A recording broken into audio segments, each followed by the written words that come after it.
नमस्कार. आज आपण बनवणार आहोत उपवासाची भगर खिचडी. चला तर पहिले तर आपण स्वच्छ पाण्यामध्ये धुवून घेणार आहोत भगर. ती उकळवून घ्यायची, त्याच्यानंतर ते पाणी ओतून नवीन पाणी घ्यायचं आहे. त्याच्यामध्ये 2 मिरच्या टाकायच्या आहेत, एक सोललेला बटाटा घ्यायचा आहे, तो छानपैकी किसून टाकायचा आहे, जेणेकरून आपलं पोट पण भरतं आणि चवसुद्धा छान लागते. आणि अशा प्रकारे आपला बटाटा किसून झाला की त्याच्यामध्ये 1 ग्लास आपण पाणी टाकणार आहोत. आणि ते झालं, थोडीशी उकळी आली की आपण मस्तपैकी तूप टाकणार आहोत, जेणेकरून खायला पण छान लागतं, तुपट आणि पोटाला पचायला पण चांगलं असतं. आणि त्याच्यानंतर आपण मीठ टाकणार आहोत आणि आपलं शेंगदाण्याचं जे कूट असतं तेही टाकायचं आहे 2 चमचे.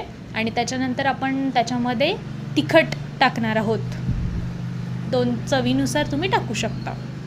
मस्तपैकी ते हलवून घ्यायचं आहे, त्याच्यात थोडं झाकण ठेवायचं 5 मिनिट. पण ते हलवून झालं की मस्त त्याची खिचडी तयार होते आणि खायला पण मस्त असते. थँक्यू.